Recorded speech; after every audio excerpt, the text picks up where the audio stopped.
Hello, brothers and sisters. This is Edison Severino, and I want to talk to you today about a subject that is very, very important for you, for your family, and for the future of this organization. As you know, the United States have seen since 2008 one of the biggest financial crises that we have ever seen since the Great Depression. Millions of workers across the country have lost their jobs.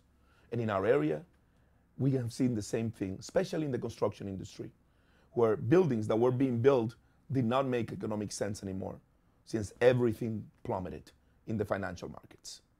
You know, the banks and the richest people in the country, they basically created this crisis by inflating numbers, and now working people across this country are really paying the price. Unions in our area have taken measures to be able to stem the huge unemployment that they all saw. You also have felt this. During the past few years, we have had one of the lowest seasons for work in our industry. It's getting very, very hard for our contractors to win jobs since the non-union industry continues to grow and continues to be more aggressive. Worst of it all is that non-union companies are utilizing the skilled labor that are members of our union. Members that go and take their classes in our school, members that are taking health care from our contractors, and then go and take their knowledge and their abilities to the non-union companies. That makes it very, very difficult to compete since those workers are working for those companies for $22 an hour, while the union companies are paying $50.20. So we have big decisions to make. One of them is, for example, that the $3 raise that we had scheduled for December would put our contractors in even bigger disadvantage. And they approached us saying that if we take the raise, they would be impossible to compete, and they would have to leave the union at the end of the agreement in 2013. So seeing that, we decided to have a membership conference to talk to the members directly about what's happening in our industry. We brought members in to talk to them, to talk to you.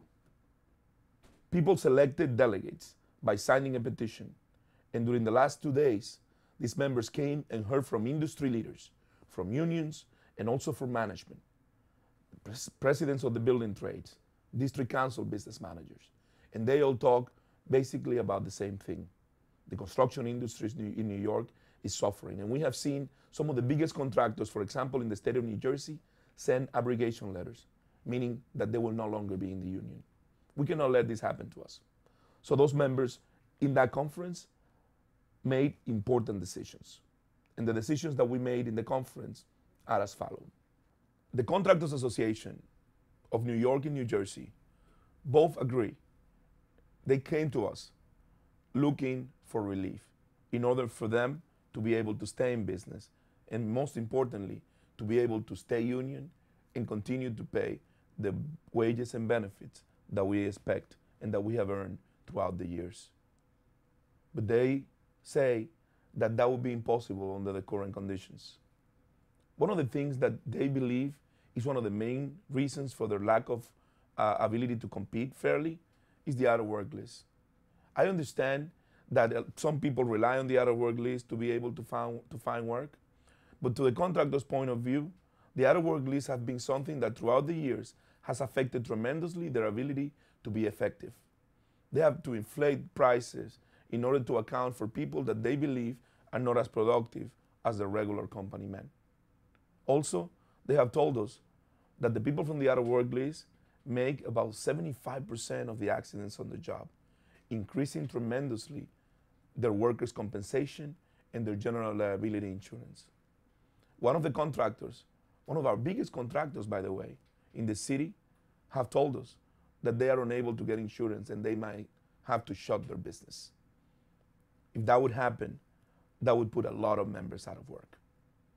So we understand, we need to realize, and the members at the conference understood, that the out-of-work list, while it helps some of the members, it affects negatively most of the members.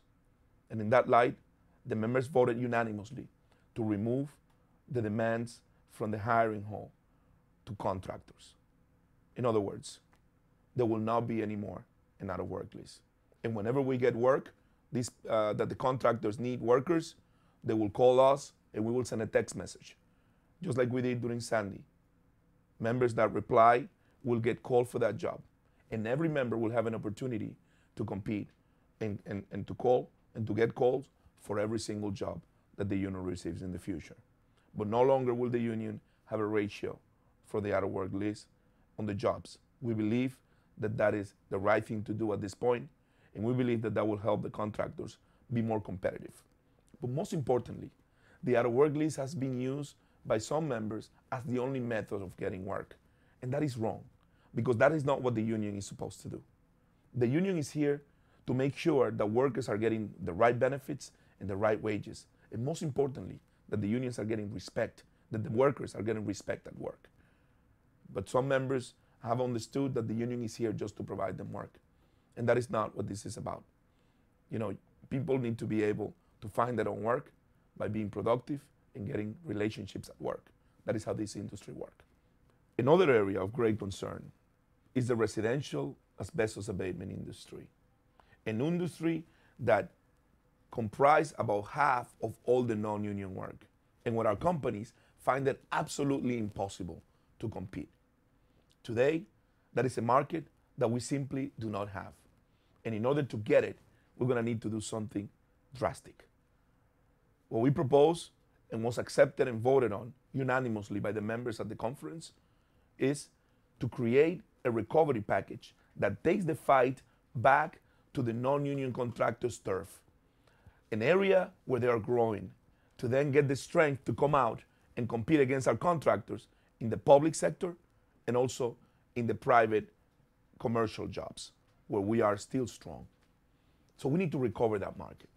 And a 20% or a 15% reduction is simply not enough. We need to do something even more deep and aggressive than that. So what the members approved was a 40% residential market, a total package of $30 an hour.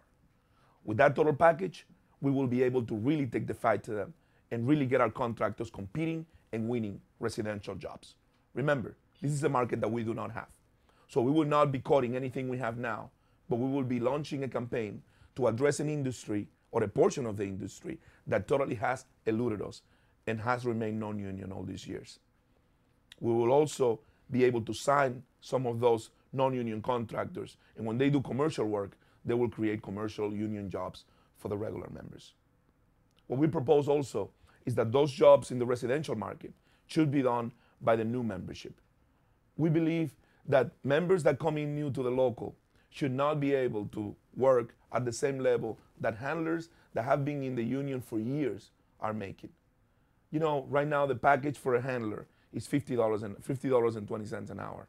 If somebody comes in new, while they get experience and they build up their hours, they should start in the residential market. Two things will be accomplished. Once they become a regular A handler, they will appreciate more what they have gotten. And we will find how members will begin to feel more responsibility and appreciate more their union, something that today is not so much what's happening. Also, by doing that, we will be able to build and create a whole new area for our union to grow and for us to fight against the non-union forces. So it was voted by the membership that anybody with less than 1,000 hours and that joined after January of 2010 is going to be considered a B handler. Those B handlers are only going to work in the residential market. Starting from February and going forward, the members that are considered B are going to be able to work in both B jobs and A jobs. B jobs being, of course, residential, and A jobs being the regular jobs for the rest of the union members are going to be working until the month of August. By August, they will only be allowed to work on the B residential jobs. We will win the residential market if we apply this. We will win more union work for both the new members and also for the existing membership, because those companies are going to go and do other work. And when they do other work, they will have to utilize our regular handlers from the A list. So that is the way we intend to capture that industry, and we will do so with the support and understanding and with the fight that this union can provide, and the decision to make this industry better, and most importantly, to make that industry a union industry. And lastly, we can no longer tolerate our members working for the non-union contractors. They are a competition, and it's simply unconscionable that we are assisting them with work.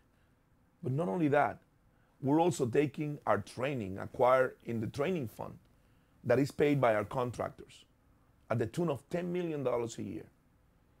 And then take that training and that knowledge and that know-how and those licenses and bring them to assist the non-union company that doesn't have to pay a dime of contribution for that training. The health fund is the same thing. We have members that secure health benefits through contributions by our employers and then leave to work in the non-union field. And that is simply not the way that the health benefit is designed. The health benefit is designed to capture all the hours that are worked in the industry, because that is the only way we can pay it for. So workers that are working non-union not only are affecting the industry, and not only are hurting our union contractors, inheriting themselves and bringing down prices, but are also hurting our health benefits for all of us.